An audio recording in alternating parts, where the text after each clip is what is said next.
নতুন সকাল মানে সবুজ সতেজ একটা দিন ঝলমলে। কিন্তু আজ রবিবার। হ্যাঁ, রবিবারে সকাল সকাল আমার চা করা হয়ে গেছে বন্ধুরা। এই দেখো আমি চা নিয়ে চলে এসেছি। আমি সঙ্গীতা, তো দেখো লিকার চা নিয়ে চলে এসেছি। আর সকাল সকাল আমার শাশুড়ি মার হাজব্যান্ড কিন্তু লিকার চাই খায়, যেহেতু মানে শাশুড়ি মা একা খান, তো আজকে তো রবিবার, আমার হাজব্যান্ডও বাড়ি আছে, তাই জন্য এই কাপের চাটা হচ্ছে আমার হাজব্যান্ডের, আর এই গ্লাসের চাটা আমার শাশুড়ি মা। তো বন্ধুরা, এই যে আজকে তো অম্বুবাচী লাগবে, তাই জন্য কি করলাম, একদম মায়ের মুখ ঢাকা দিয়ে দিচ্ছি। মায়ের মুখটা না ঢাকা দিলে তো হয় না বলো, অম্বুবাচীতে তো এটা করার নিয়ম, তাই জন্য ঠাকুর পুজো হয়ে গেছে, ঢাকা দিয়ে দিলাম। আর আজ রবিবার, সকালটার অবস্থা দেখো বন্ধুরা, আকাশ কালো করে রয়েছে, ভোরবেলা উঠে থেকে দেখি একদম কালো হয়ে রয়েছে। এই বৃষ্টি নামে কি ওই বৃষ্টি নামে, এরম অবস্থা, ঝিরঝির করে পড়ছেও, পড়া শুরু হয়ে গেছে। আর এই দেখো ঘরে চলে এসে দেখি আমার মাম ঘুম থেকে উঠেও বিছানায় গড়াগড়ি খাচ্ছে। দেখেছো, মাম্মাম এখনও গড়াগড়ি খাচ্ছে বিছানায়, আর বিছানা আমার তোলা হয়নি। তো বন্ধুরা, এখন মামামকে ব্রাশ করাবো, টিফিন খাওয়াবো, আর এবারে করব ব্রেকফাস্ট।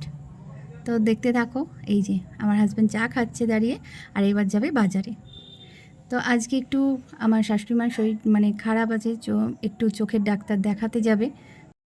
গুড মর্নিং প্রিয় বন্ধুরা, সবাই কেমন আছো তোমরা?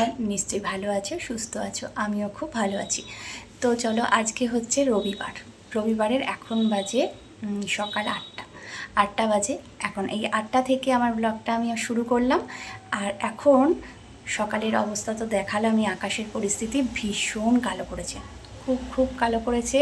আকাশ একদম অন্ধকার হয়ে আছে, মনে হচ্ছে যখন তখন বৃষ্টি নামবে। আর আজকে সারাদিনই মনে হচ্ছে বৃষ্টি হতেও পারে, একবার যদি বৃষ্টি নামে না, মনে হচ্ছে সারাদিন বৃষ্টি হবে। তো যাই হোক, আমার সকাল সকাল আজকে স্নানটা হয়ে গেছে, আর চা তো হয়ে গেছে। দেখলে আমার শাশুড়ি মা আর আমার হাজব্যান্ডের জন্য চা করে দিয়েছি, আর মেয়ে তো উঠলো, মেয়েকে এবার খাওয়াবো, আর এবার ব্রেকফাস্টের জোগাড় করব। তো ব্রেকফাস্টে কি করব তোমরা অবশ্যই দেখতে পাবে, আর সারাদিনের কাজকর্ম অবশ্যই তোমাদের সাথে শেয়ার করবো। নিশ্চয়ই করে অবশ্যই করে তোমরা কিন্তু আমার সাথে থেকো, রাত পর্যন্ত দেখতে থাকো। আর যদি ভালো লাগে ব্লগটা, অবশ্যই একটু ভালোবাসা দিও। তো চলো বন্ধুরা, আজকে রবিবারের কাজকর্ম তোমাদের সাথে শেয়ার করি। তো চলো, তো চলে এলাম সকালের জল খাবার করতে। আর এদিকে কড়াই বসিয়ে দিয়েছি, আলু কাটা হয়ে গেছে, কাটা রেডি আছে। আর এই দেখো পরোটা করব, তাই পরোটাটা ভেজে নিচ্ছি। সকাল সকাল একটু পরোটা খাওয়ার ইচ্ছা হয়েছে সবার। বললাম লুচি করব, কিন্তু আমার বড় বলল না, লুচি করো না, পরোটা করো। আর এদিকে ঝিরিঝিরি বৃষ্টি হয়েই যাচ্ছে। আর এই যে আলুর তরকারি, আলু বসিয়ে দিয়েছি। এই দেখো তরকারিটাও ভাজা, মানে আলুটা ভাজা হয়ে গেছে, তরকারি বসিয়ে দিলাম।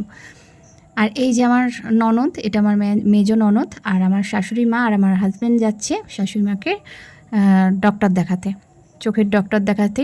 তো খুবই আর্জেন্ট পড়ে গেছে এটা, যে খুবই প্রবলেম হচ্ছিল, একটু দেখানোর খুবই দরকার, তাই জন্য ওরা যাচ্ছে মাকে ডাক্তার দেখাতে। তো ওরা চলে গেল, আমি চলে এলাম রান্নাঘরে আবার দুপুরে রান্নার জোগাড় করতে, কলমি শাকটা কাটবো। আর এদিকে আমার হাজব্যান্ড সকালবেলা বাজারে গিয়েছিলো, বললাম, বাজার থেকে নিয়ে এসছে দেখো এই সবজিগুলো সব। আর এদিকে মাছ এনে দিয়ে গেল, আজকে আর মাংস আনার সময় পাইনি, তো মাছটা এনেছে, নুন হলুদ মাখিয়ে রেখে দিয়েছি। মাছটা করব, আলু দিয়ে ঝোল মতন করব বন্ধুরা।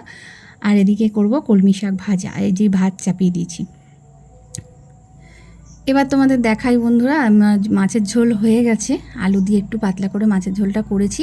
এদিকে করেছি কাঁকরোল ভাজা, দেখলে সবজি এনেছিল, তা ভাবলাম কাঁকরোলটা একটু করি, ভাজা করি, ভালো লাগবে। গুড ইভিনিং, একদম বিকেলবেলায়, শুভ বিকেল সবাইকে। তো একটু মেয়ের সাথে একটু খেলা করছি। মেয়ে বলল, মা চলো একটু উঠোনে গিয়ে খেলা করি একটু বল নিয়ে। তো তাই মেয়ের সাথে একটু খেলা করছি, যাতে একটু ওর ভালো লাগে। বিকেলবেলা তো পার্কে যায়, তো আজকে তো পার্কে যেতে পারিনি।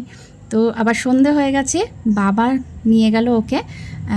এই দেখো একটু দোকানে গেছি আমরা, তো ওকেও নিয়ে গেছিলাম, একটু গেলাম, একটু একটা জিনিস কিনলাম বন্ধুরা, একটা মানে সাউন্ড বক্স মতন একটা কিনেছি। তো এই দেখো একটু আমাদের এটা দেখাই, আমাদের রাস্তাটা। তো চলে এসেছি শাশুড়ি মার জন্য ওর মেডিসিন নিতে। তো এই দেখো মেডিসিনটা নিতে এসেছি। তো এইগুলো, এই কাজ টুকটাকগুলো না আমাদের সন্ধেবেলাই করার থাকে, কারণ আর সারাদিন তো হয় না, তাই সন্ধেবেলায় একটু বেরিয়ে আর দেখলাম একটু চপের দোকান, ভীষণ ভালো চপ পাওয়া যায় এখানে, খুব খুব টেস্টি চপগুলো। তো একটু চিকেন পকোড়া, আর এদিকে নিলাম পেঁয়াজি, ভীষণ টেস্ট জানো বন্ধুরা, দারুণ খেতে। তো বাড়ি নিয়ে এসেই খেয়েছি, ওখানে দাঁড়িয়ে আর খাইনি, সবাই মিলে খাবো বলে বাড়ি নিয়ে এসে খেয়েছি। তো দেখো খাচ্ছি, আর এদিকে আমার ছেলে খাইয়ে দিচ্ছে কেন বলো তো, আমি কচু শাকটা কেটে রাখছি, সকালে রান্না করতে হবে তো, তাড়াহুড়ো করে হয় সকালে, হয় না তো বলো, তাই জন্য রাতে কচু শাকটা কেটে রাখছি। তো বন্ধুরা, ভিডিওটা কেমন লাগলো অবশ্যই করে একটুখানি বলো, লাইক কমেন্ট করো ভালো লাগলে, যদি ভালো লেগে থাকে লাইক কমেন্ট শেয়ার করে দিও। আর খুব খুব ভালো থাকো তোমরা, সুস্থ থাকো, সাবধানে থেকো, আর আমার সাথে থেকো। তো আবার দেখা হবে নতুন একটা ব্লগে কালকে অবশ্যই করে। তো ততক্ষণ পর্যন্ত তোমরা ভালো থাকো, সুস্থ থাকো। তো চলো আজকের মতন টাটা, বাই বাই। আর আমার তো তার আগে সন্ধে টন্ধে দেওয়া হয়ে গেছে দেখছো, কেননা আজকে শাশুড়ি মা দিতে পারবে না। তো ভিডিওটা ভালো লাগলে লাইক কমেন্ট করে দিও।